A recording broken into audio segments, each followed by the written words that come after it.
Saludos. El equipo número 1, integrado por la compañera María Pineda, Yarixon Pérez y Julio Lacmoglia y Naivet de Ríos, vamos a desarrollar lo que corresponde al módulo 1 con respecto a las quemaduras, tipos de quemaduras, características de las quemaduras que va incluido en esta materia de medicina legal.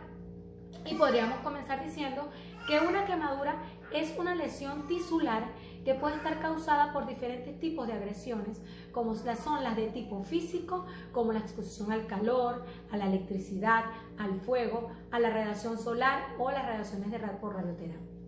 Agentes químicos como los ácidos, agentes biológicos producidos por insectos, reptiles y algunos moluscos y energía térmica. Sobre tejidos que evidentemente esos tejidos deben ser orgánicos que conducen a su destrucción parcial o total.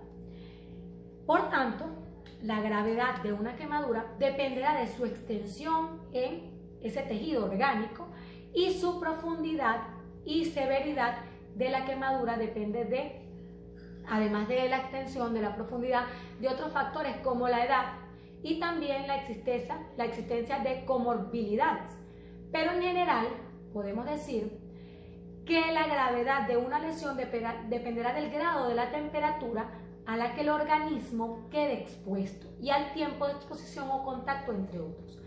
Asimismo, puedo decir que la quemadura o herida provocada en los tejidos por el calor seco, como el fuego, o el calor húmedo, como el vapor de agua, una corriente eléctrica, ciertos agentes químicos o incluso por exceso de fricción. Aquí podríamos decir que nosotros, hemos visto lo que hemos tenido experiencia con el tema de quemadura, por ejemplo, un hospital que tiene una zona específica para las personas que llegan por tipos de quemadura. Esto quiere decir que es un tema bastante grave y por eso se atiende con una serie de elementos distintos a los que se atiende otro tipo de enfermedad o de lesión. La clasificación de tipos de quemadura. Podríamos decir que las quemaduras pueden clasificarse en función de dos factores. Lo primero es el grado de profundidad de la afectación y lo segundo es su etiología.